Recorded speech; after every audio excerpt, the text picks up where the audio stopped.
We're joined now by UC Davis coach Jim Less. Coach, when you're ready, please start with an opening comment, and we'll take some questions.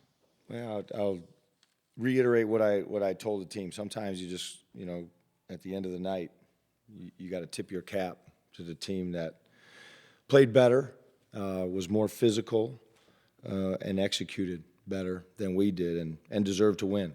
So, hats off to UC Riverside. I have a competitive group, but sometimes you got to own the fact that they were better than us tonight, and they were. Hello, Coach Les. Patrick Figueroa from KDVS. First question, you guys didn't exactly shoot too well from the field, 34% from the field in total, 6% from three. What do you think Riverside did so well that made you guys not shoot as well as you'd probably want to?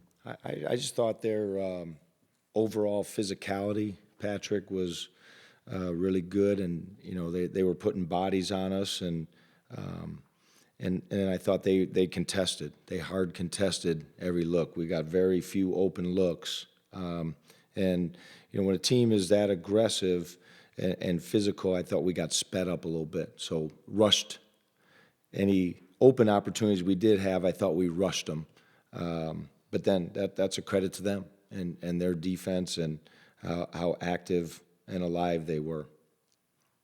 Another thing, Elijah Pepper hit over 1,600 points tonight. He scored 1,602 now in his Aggie career. That's third all time. Did you know from the moment that you recruited Elijah Pepper that he'd be this special of a player? Or? Well, I had an inkling. I'd like to say I knew, but what I love about him is how hard he works, his competitive spirit. So those right there give you a chance to be successful, and then add the fact that he's awfully skilled, that it's a lethal combination, and he's been a joy to coach and fun to have, as an Aggie. It's the last for Christian Inigwe too. You look at the future and you think we got another game, we have another game, and then just in the tournament it just ends abruptly, suddenly. Talk a little bit about Christian. Yeah, the abrupt ending is tough, and that's an emotional locker room for the seniors, Christian and Patrick, and for the guys. And we as a staff just thanked them first and foremost for how they represent UC Davis on and off the floor. They're awesome ambassadors for this program. They're a joy to coach. They're a joy to be around. And it's a hardworking, high-character group that, I'm blessed to be able to coach, and Christian and Pat fit right into that mold of those guys have given us everything that they have since they arrived on campus. And, the end is always hard, and they were extremely emotional. When we tell guys how fast it goes, your time goes fast. Appreciate it, make the most of it. That all sounds good until the end appears, and that becomes tough to take. But they will be Aggies for life. They will be appreciated for all they've given to this program, and we will certainly be there for them in the future if they ever need us. We have a question on Zoom from Marlon. Go ahead. Hey, Jim. Marlon with the California Aggie here. Elijah Pepper elevated his game and had a career best type of year.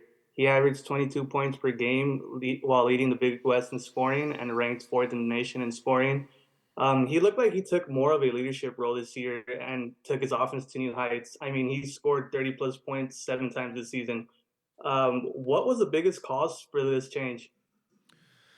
Well, Marlon, I think, again, Pep has a lot of confidence.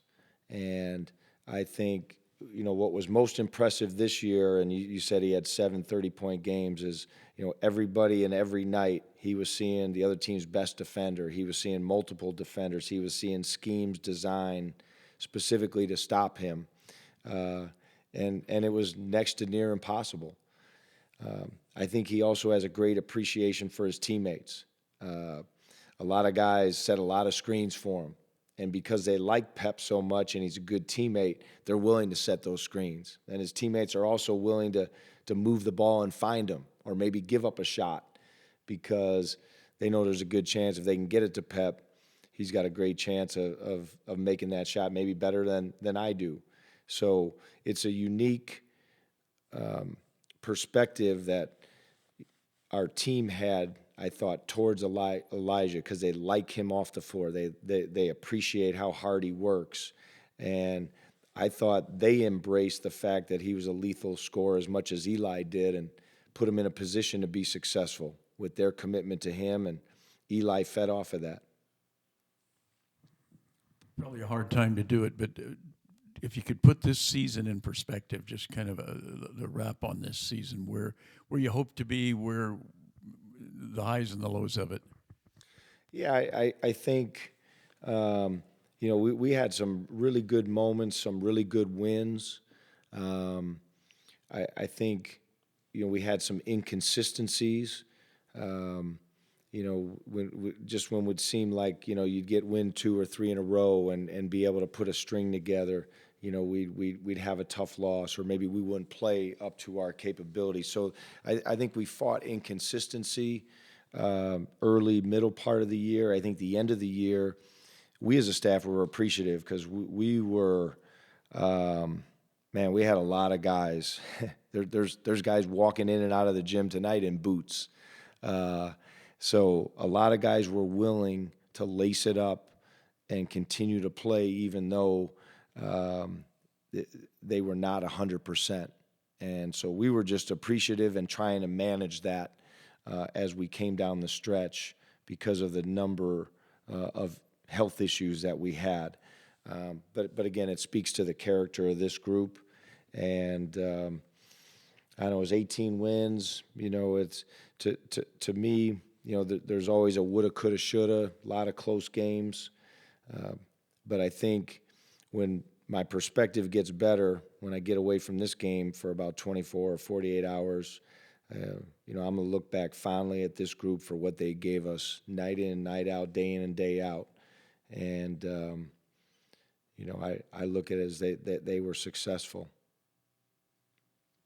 Thanks for your time, Coach. We appreciate it. Thanks, everybody.